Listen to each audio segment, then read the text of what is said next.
Dios bendiga en gran manera a cada uno de los hermanos, siervos, consiervos,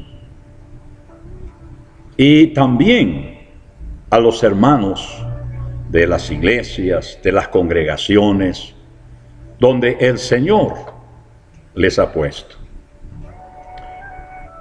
Quiero compartir con ustedes una palabra que Dios ha puesto en mi corazón para compartirla con ustedes. No es un mensaje de motivación, más bien es de reflexión, para que cada pastor, cada líder que lo escuche, al igual cada hermano de la congregación que lo escuche, pueda también reflexionar acerca de aquellos hombres, de aquellas mujeres que han estado en la brecha delante de Dios y que han estado allí sirviendo al Señor en la obra, en el lugar donde el Señor le llevó, en el lugar donde el Señor le colocó.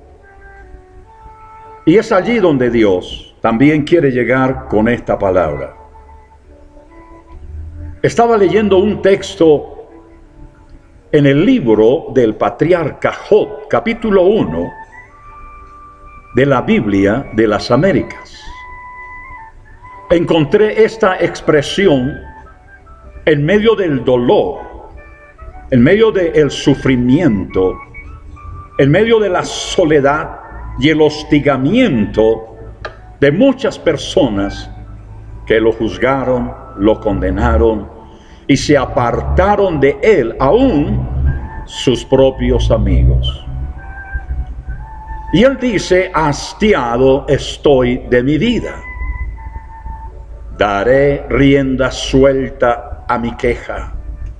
Hablaré en la amargura de mi alma. Y en el capítulo 6, versículo 9 del mismo libro de Job dice la Biblia de las Américas, que Dios consintiera en aplastarme, que soltara su mano y acabara conmigo. Es una traducción popular. Y uno se queda pensando y reflexionando.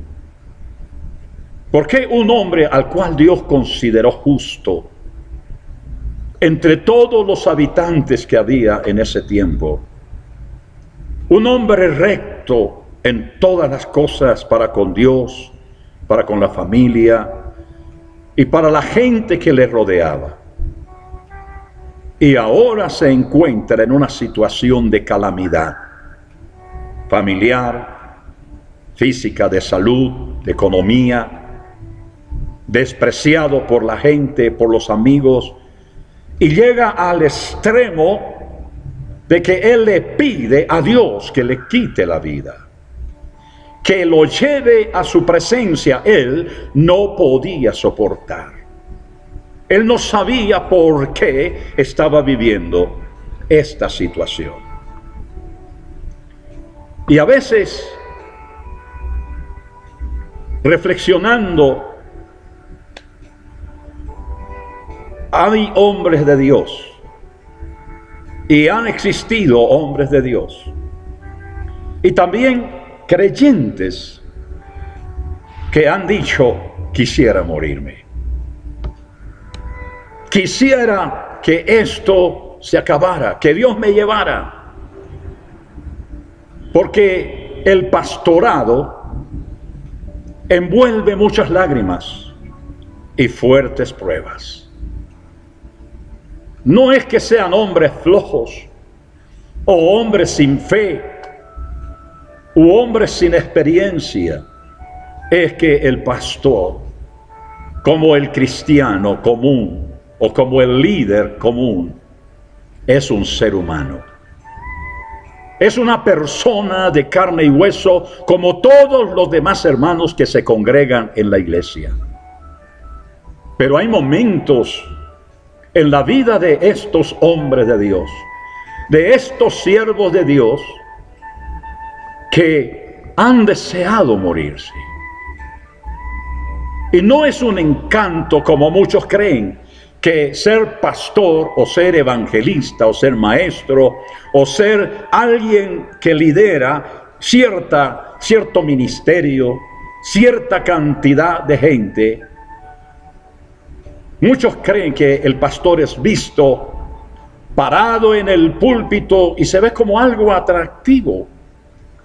Hasta entra las ganas de algunos cristianos y decir, yo quisiera estar parado también ahí.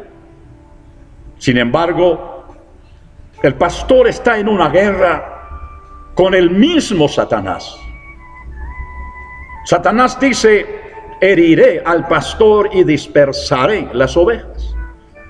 El diablo cada día apunta a la cabeza, no a los pies. Así que el pastor, el líder, cualquier ministerio está en la mira de Satanás, y cada día es una lucha contra el enemigo número uno de Dios y de nosotros. El pastor también lucha con las cosas del mundo. El pastor quisiera vivir mejor, tener algo más, quisiera darle algo mejor a sus hijos. Quisiera tener un descanso en algún lugar de Cancún, de Miami o de Hawái, como lo han hecho otros pastores que lo han ido y han viajado por el mundo. Pero hay pastores que ni siquiera han salido de Colombia. Y eso es algo que también llega a la mente y trae un poco de aflicción. ¿Por qué yo no puedo? ¿Por qué a mí no se me ha dado la bendición de poder llevar a mi familia a tal o cual lugar? También es una lucha con su propia carne. La Biblia dice que el mismo Señor Jesucristo fue tentado en todo. Si el Señor Jesús, que es el divino Maestro, el Hijo de Dios, el Eterno, fue tentado en su carne, ¿por qué no el pastor? El pastor también es un hombre que ha pasado y a lo mejor está pasando por momentos difíciles de su carne. Muchas veces es malentendido por los mismos miembros de su familia que le reprochan el por qué no tiene algo como otros. Hay hijos o hay personas que dicen, pero usted ¿por qué no tiene lo que aquellos otros tienen y que les sobra? A veces no sabe ni qué decirle a su familia, sino que se va al cuarto secreto y allí habla con Dios, y como Job se queja y a lo mejor le dice, ¿por qué a mí no me da algo más? También hasta con sus propios amigos, compañeros en el ministerio.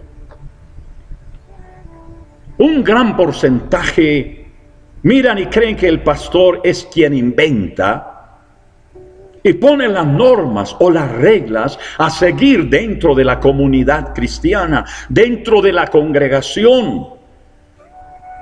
Los hermanos dicen, pero es que el pastor no escribió la Biblia.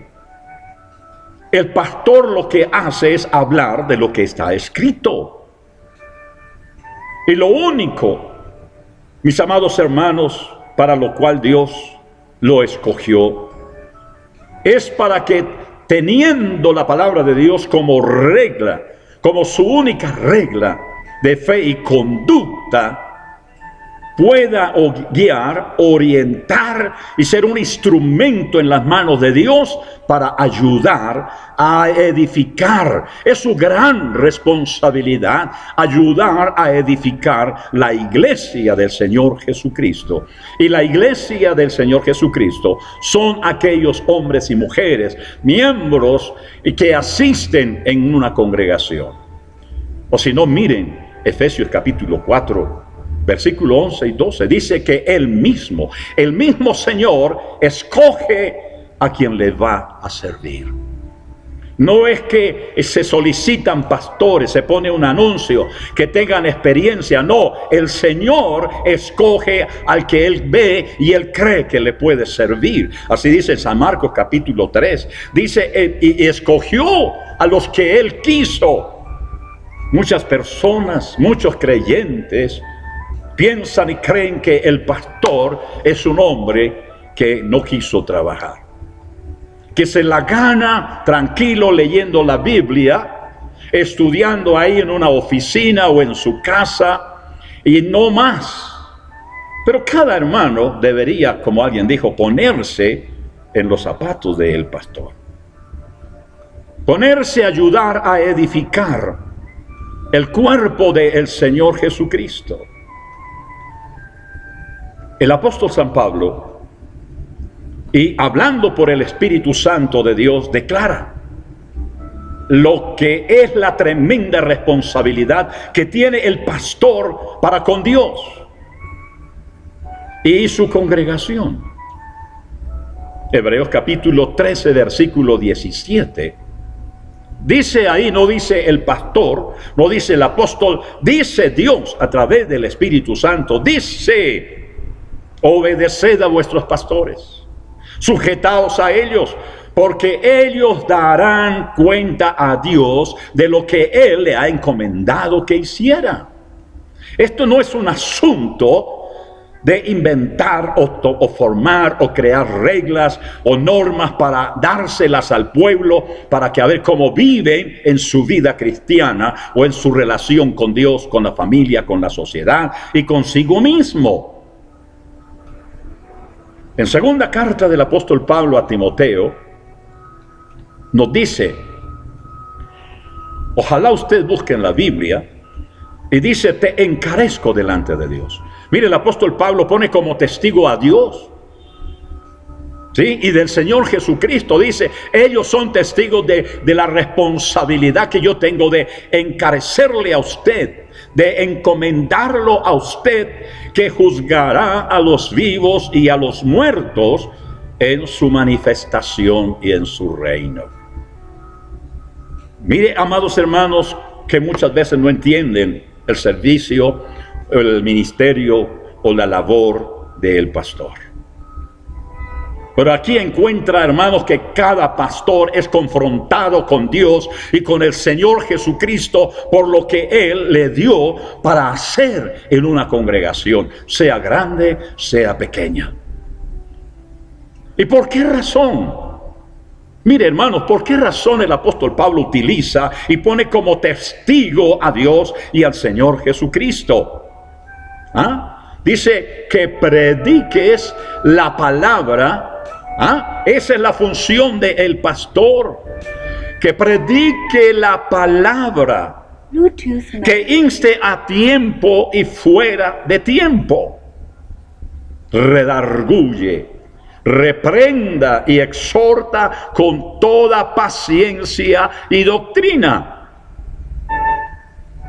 Sí, dice así, que prediques la palabra. Pastor, ese es el trabajo suyo, es el trabajo mío. Que seamos responsables de instar a tiempo y fuera de tiempo, de redarguir y reprender y exhortar con toda paciencia y doctrina. No en mis opiniones personales, no en mis conceptos, en el yo creo y en el yo pienso. No, es lo que dice la palabra, y la palabra de Dios debe edificar a cada cristiano para vivir con Dios, con su familia, con la sociedad y consigo mismo. Es una responsabilidad inmensa que muchos no valoran. ¿Y por qué razón el pastor tiene que estar redarguyendo a tiempo y fuera de tiempo? ¿Por qué tiene que reprender? ¿Por qué tiene que exhortar con toda paciencia? Porque esta es la razón. Porque vendrá tiempo cuando no sufrirán la sana doctrina, sino que teniendo comezón de oír, se amontonarán maestros conforme a sus propias concupiscencias. Si uno como pastor no está alerta, como una atalaya que está vigilando los movimientos de la sociedad en lo moral, en lo político, en lo espiritual, en lo familiar, en lo económico. ¿Cómo puede ayudar a su familia, a la iglesia, e instruirla sobre lo que se avecina, sobre lo que viene, sobre la iglesia del Señor, a través de todas esas cosas? Hay personas que dicen, es que el pastor molesta por cualquier cosa. Pero ¿sabe por qué? Es porque su alma vale más que todas las cosas del mundo. Esa es la razón, porque vendrán tiempos difíciles y gente que no está establecida en la sana doctrina. Dice la palabra, se irán y se amontonarán allí donde les hablan el mensaje, que se adaptan a lo que creen, a lo que piensan y lo que desean hacer. Y dice el apóstol Pablo, dice, y apartarán de la verdad el oído y se volverán a las fábulas. Pero mira, amado consiervo, amado pastor y amados hermanos de esta iglesia, aquella iglesia, de otra, en cualquier lugar donde usted se congregue, dice que el hombre de Dios dice, pero tú sé sobrio en todo. Soporta las aflicciones, haz obra de evangelista, cumple tu ministerio. No es que Timoteo fuera un evangelista, Timoteo era el pastor de la iglesia de Éfeso, pero tenía que hacer el trabajo evangelístico. Además de esto, muchas veces el pastor es criticado por personas motivadas por el celo, la envidia y la mala interpretación que hacen de las enseñanzas que dicta el pastor o de las predicaciones. Y comienzan a hablar a hurtadilla diciendo ese mensaje del pastor, aquello, lo otro. Y en lugar de permitir al Espíritu Santo que le hable, entonces comienzan a poner en contra a la iglesia, contra el pastor, porque predica sobre tales o cuales cosas que tienen que ver con la eternidad. Así que, hermanos amados, quieren ver al pastor un santo. Lo quieren ver en andar perfecto. Lo quieren ver siempre con una sonrisa de oreja a oreja. Lo quieren ver siempre con una actitud positiva. Porque la gente dice, usted es el pastor. Pero amados hermanos, hasta el Señor Jesucristo lloró. Hasta el mismo Señor Jesucristo sintió dolor en el corazón cuando el Señor dijo, este pueblo de labios me honra, mas su corazón está lejos de mí. ¿Cuándo será que los cristianos que están reunidos, congregados, con la esperanza de ser levantados cuando venga el Señor Jesucristo, entenderán, comprenderán y aprenderán a amar a aquel hombre, aquella mujer que Dios ha colocado para pastorearlos, para enseñarlos, para soportarlos, para corregirlos? Acepten o no acepten la corrección, pero el pastor está ahí, porque esas almas el Señor se las entregó para llevarlas al reino de los cielos, no a vivir una buena comunidad en la sociedad, y vivir bien ante el mundo. La Biblia dice, mirad, poned la mirada en las cosas de arriba, no en la de la tierra. Por eso, mis amados hermanos y consiervos en el Señor Jesucristo, el apóstol Pablo, y también como pastor, porque estuvo pastoreando en una iglesia como 3 años, le escribe a los hermanos de Corinto en el capítulo 1, versículo 9. Si usted tiene su Biblia, bien puede abrirla para que usted se dé cuenta que lo que yo le estoy diciendo es bíblico. Y dice, ¿acaso ustedes no saben que soy un hombre libre? ¿En que no saben que soy, o es que no saben que soy un apóstol? ¿No he visto a nuestro Señor Jesús? Bien saben que ustedes son ejemplo del trabajo que hago para el Señor. Puede que otros no me acepten como apóstol, porque puede suceder en las iglesias y congregaciones que a veces no aceptan al pastor como es, como habla o como predica, pero Dios lo puso ahí. Dios lo colocó ahí porque ustedes lo necesitaban. Necesitaban un pastor de esa talla, de ese calibre. O si no, te hubiera llevado a otra parte. Y dice, puede que otros no me acepten como apóstol, pero para ustedes sí lo soy. Y ustedes son prueba de que soy un apóstol del Señor. Está diciendo, ustedes son el fruto de mi trabajo. Eso me ratifica y aprueba que soy un pastor. ¿Cuántos pastores han evangelizado a través de la radio, de la televisión, personalmente, y ha llevado almas a los pies de Cristo? Su ministerio ha sido aprobado por el resultado que tiene. Y dice el apóstol, esto les contestó a los que me critican. La verdad es que como apóstoles tenemos el derecho de recibir comida. Ojo, yo quiero que ustedes pongan cuidado, amados hermanos.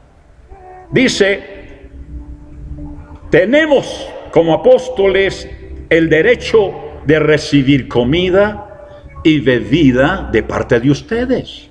Amados hermanos, hasta podemos llevar a una esposa creyente cuando viajamos, como lo han hecho los otros apóstoles, los hermanos del Señor y Pedro.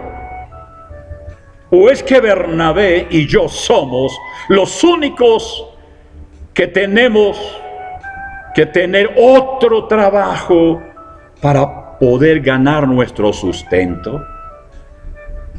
¿Qué soldado paga su propio salario? Léanlo, por favor. ¿Qué soldado paga su propio salario? ¿Quién cultiva un viñedo y no come de sus uvas? ¿Qué pastor cuida del rebaño y no toma de su leche? Yo creo que ustedes son muy inteligentes, amados hermanos, porque ustedes son las ovejas. Ustedes son los que ayudan a dar de beber y de comer a estos siervos de Dios que Él los colocó ahí para ministrarles, para bendecirlos, para sacarlos adelante, para aconsejarlos, para llorar con ustedes, para que un día usted pueda decir, estoy muy agradecido con Dios porque el pastor me ayudó, me enseñó, me fortaleció y me sacó adelante.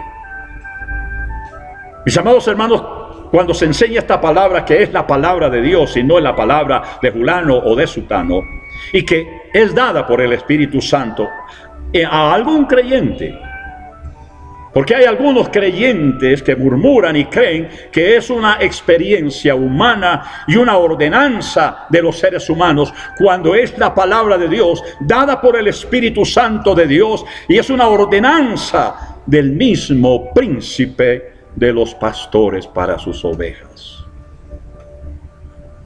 Mis amados hermanos, pastores, consiervos, amigos y hermanos de la congregación, de la iglesia del Señor, donde quiera que usted esté. Mire, hermanos, lo que me impulsó a compartir esta palabra es que encontré textos de hombres de Dios que querían morirse en un determinado momento de su vida. En el libro de Números, capítulo 11, versículo 15, encontramos que Moisés, como líder de Israel, quien recibió un llamado tremendo de parte del Señor para sacar a Israel de la esclavitud de Egipto, de la opresión de los egipcios. Los primeros que se opusieron fueron su hermano y su hermana, que lo criticaron y retaron su liderazgo. Las presiones vienen en gran parte de las mismas ovejas y de la misma familia. Y además de todo esto, el pueblo de Israel, a pesar de todo lo que había vivido Moisés y las experiencias que había tenido con el Señor y con el Dios vivo, las presiones vinieron a ser tan enormes que pidió a Dios que le quitara la vida. Usted puede imaginarse, apreciado pastor y amados hermanos, qué tal la presión que este hombre sentía y el sufrimiento. ¿Cuántas veces quisieron apedrearlo? Los hombres que bebieron del agua de la roca, los que comieron del maná, los que estaban bajo una nube que los protegía durante el día y una nube de fuego en la noche los cobijaba, y aún así querían apedrear a su líder. ¿Será que en algunos lugares, en algunas congregaciones habrán ese tipo de personas? Después de que reciben de parte de Dios el alimento y el sustento espiritual, en ocasiones han querido apedrear a su líder. En el primer libro de Reyes, capítulo 19, versículo 4, el profeta Elías también tuvo grandes problemas. En un momento lo vemos en el monte Carmelo orando porque fuego del cielo cayera y le dijera a Israel que Él es el verdadero Dios de Israel y no Baal, y que cayera fuego sobre el sacrificio. Y luego que cayó fuego y consumió el holocausto de Elías, la vida del Espíritu Santo lo energizó y comenzó a sacrificar a 450 profetas de Baal. Y se fue a descansar, porque era un día agotador de su trabajo. Y hay personas que no quieren que el pastor descanse.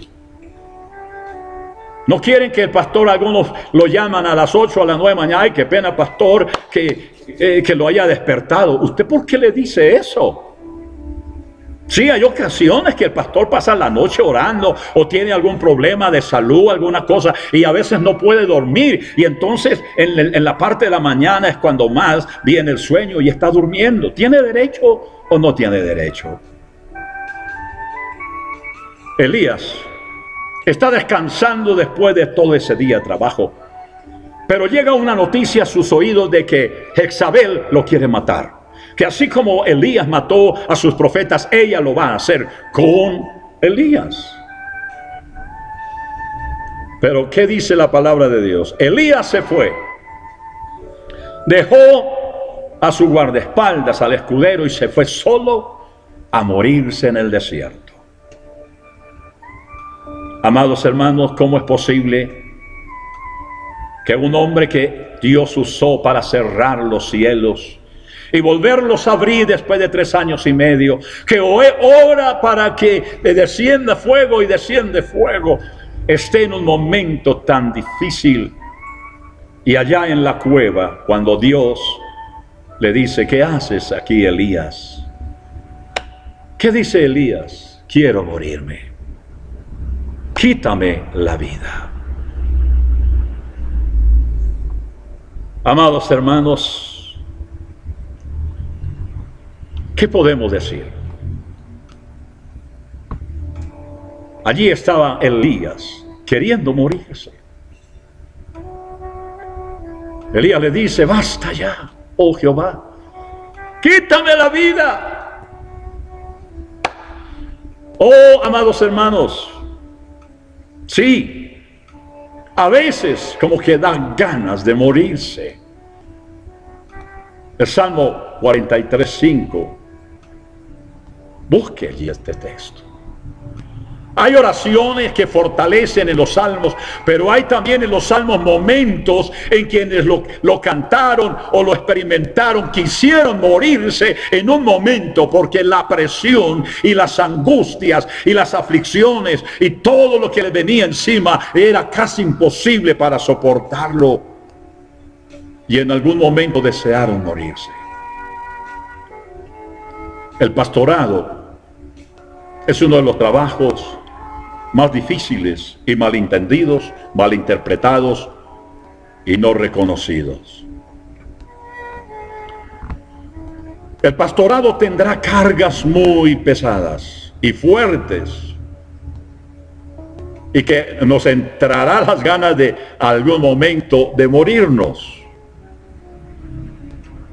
Ha habido casos donde algunos no soportaron las presiones de dentro y de afuera, de la familia, las incomprensiones, la falta de espacio de respaldo denominacional, ignorados por sus consiervos de más rango ministerial, que terminan suicidándose. Ustedes lo saben muy bien, pastores. Hermanos, han habido un buen número de pastores que se han suicidado. También ha habido un buen número de pastores que se han retirado del ministerio. Miren, amados hermanos, ¿quién es usted y quién soy yo para juzgarlos? Es que esos hombres no eran hijos de Dios, esos hombres no eran siervos de Dios, esos hombres, hermanos, cada quien tiene su propio camino. Cada quien lleva su propia cruz. Y la Biblia dice, no juzgue para que no seas juzgados. Hay personas que no entienden, no comprenden. Y gracias a Dios por esos hermanos, amigos, consiervos, que han vivido una vida tremendamente cómoda, tranquila. Pero algunos de ellos vivieron y la sufrieron antes. Otros a lo mejor, como dijo un buen amigo mío, unos construyen carreteras, otros caminan por ellas. O sea, yo no voy a sufrir igual los que comenzaron la iglesia. Yo no voy a sufrir más porque ya ellos hicieron una parte. Ahora yo tengo que degustar, de vivir del trabajo de aquellos que comenzaron la obra. Tal vez usted me lo esté interpretando, pero es verdad. Es necesario que la gente entienda que hubo algunos que sufrieron, que murieron. Es para que hoy nosotros tengamos un poco de más almas que aquellos que comenzaron la evangelización en Colombia.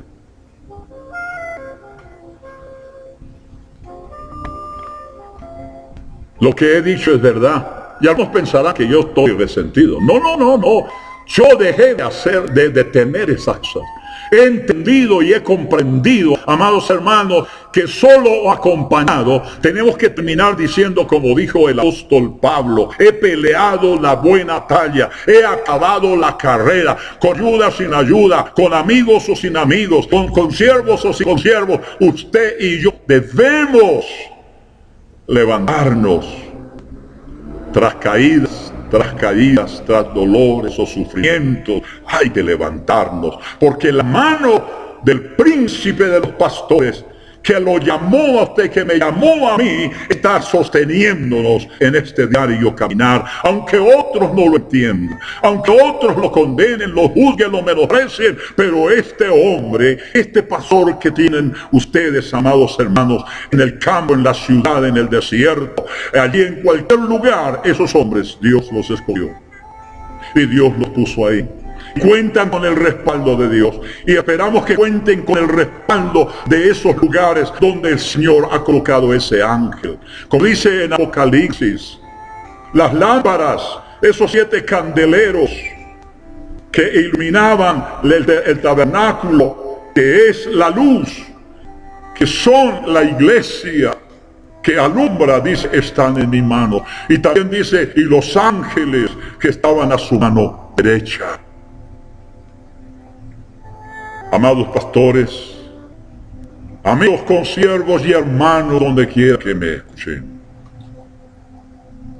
nosotros tenemos crisis. Yo quiero comentarles algo,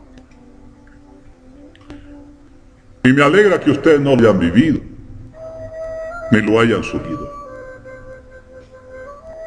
Pero a mí, una niña se me murió a los 15 meses, la otra se me murió y duró como una hora como muerta. El Señor la resucitó. El otro hijo mayor se intoxicó de meses,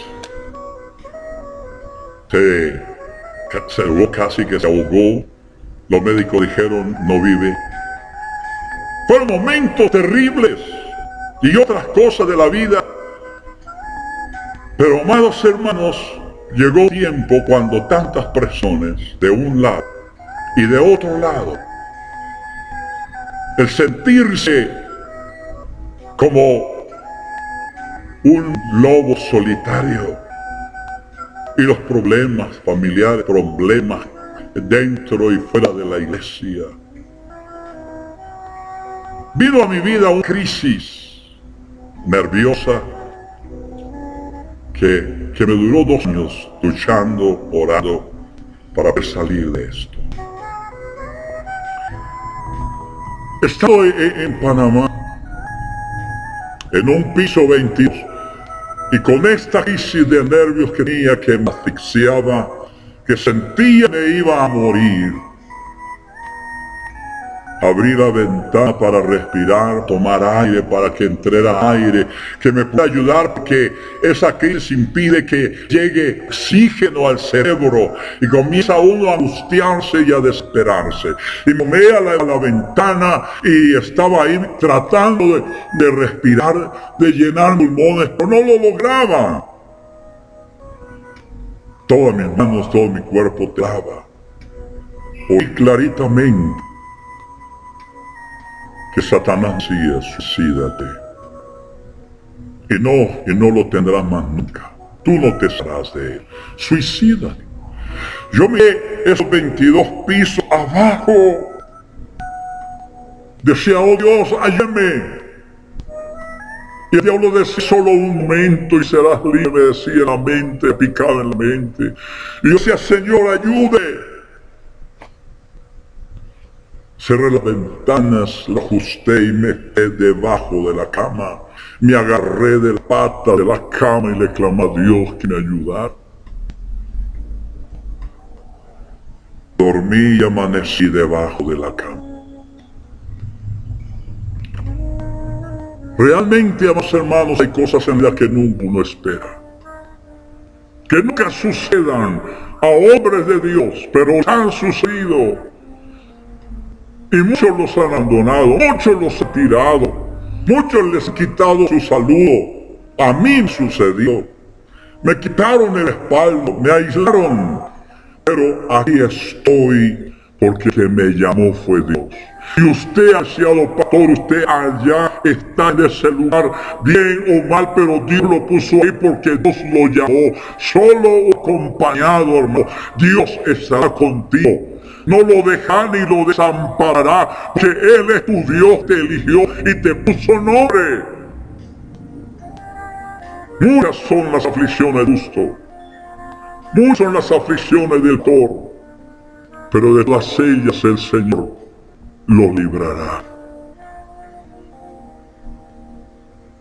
Esta palabra Dios la pone en mi corazón, porque sé que poco se oye de lo que vive un pastor, de lo que sufre un pastor. Y escuchaba a alguien en una reunión hace poco de la situación que vivían pastores y han vivido durante esta pandemia, cerrando los locales que estaban alquilados, no teniendo de dónde entradas, miembros se olvidaron de la iglesia. Amados, a mí me entristeció escuchar esto. ¿Por qué? Pero esos hombres están ahí, delante del Señor. En algún momento, que algunos han querido morirse. Sé que también otros han querido tirar la toalla. Gracias a Dios por aquello, aún a pesar de lo que han vivido.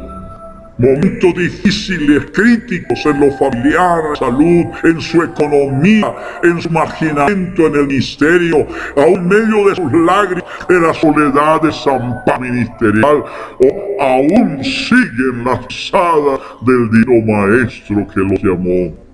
Siervos del Dios Altísimo, esperéis en el Señor. Muchos nos animan y nos dicen: vendrán cosas mejores, vendrán cosas maravillosas, gloria a Dios. Pero estamos pasando un momento cuando en realidad el verdadero amor por aquellos hombres, por aquellas mujeres que le sirven a Dios, no debe ser palabras solo de un púlpito local, de una congregación local. En una congregación local hablamos de unidad, hablamos de ello, pero cuando nos reunimos como pastores nos conocemos, nos ignoramos, nos saludamos, pedimos unidad cuando la hay. Por eso les comparto esto, algo que yo he vivido, les digo cosas que a mí me han contado. porque sé que ustedes lo están haciendo, porque sé que ustedes han vivido, que ustedes lo han decidido, que sus familias lo han también sentido, y hasta algunos de sus hijos descarriados por ver la ingratitud de gente, naciones y de la misma iglesia, los hijos apartados del Señor. Pero una cosa sí saben, apreciados siervos del Señor y hermanos de iglesia, hay un precio muy grande que pagar para llegar al final de la carrera.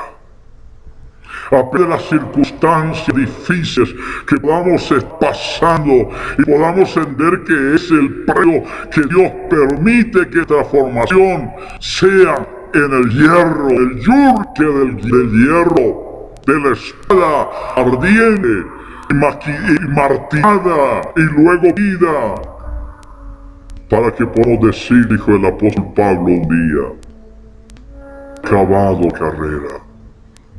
Y ustedes en cuánto sufrió, cuántos lazos, una vez lo apedrearon en Lisa, y algunos dicen que yo porque fue el tercer, luego volvió, y en medio de todo eso dijo, he peleado, acabado carrera, he peleado la buena batalla.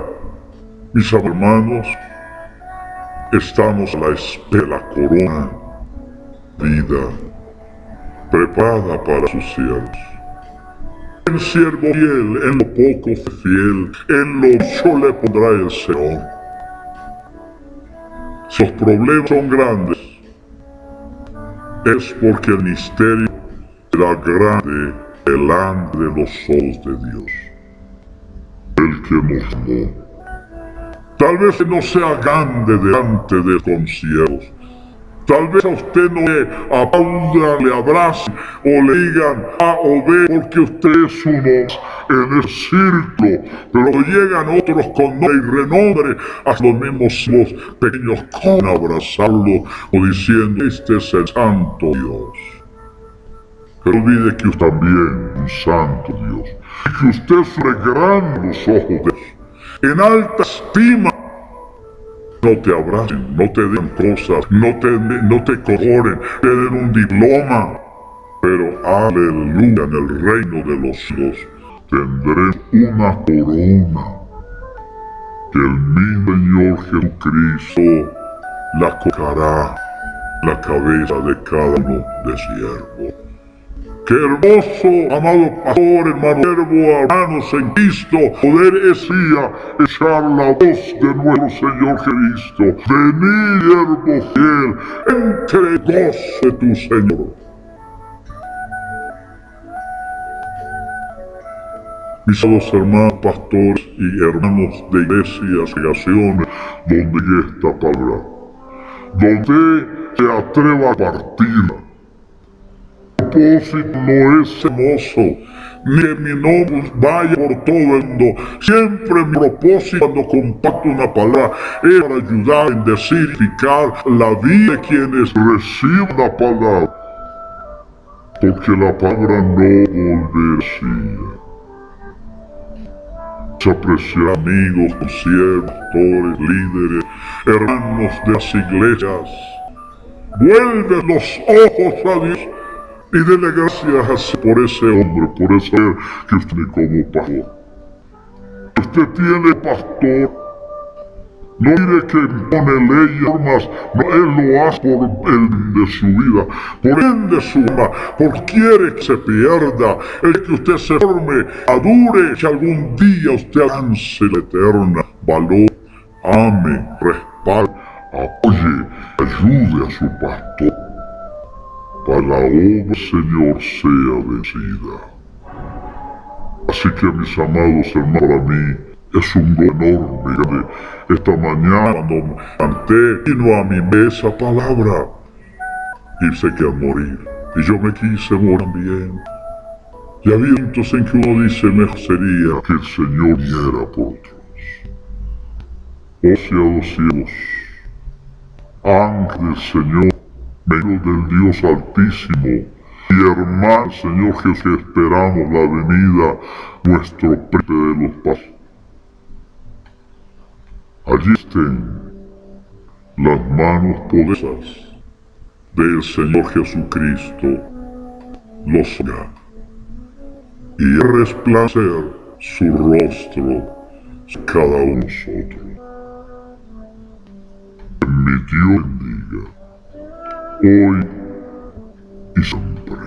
Y si usted, hermano, ha sido bendecido, compártalo con sus hermanos de la iglesia, para que ellos reciban una palabra también, porque la necesitan. No lo escuches solamente que cojulate es palabra de Dios, y palabra no volverá a vacía. Digo, en el nombre del Señor Jesucristo, Dios lo bendiga.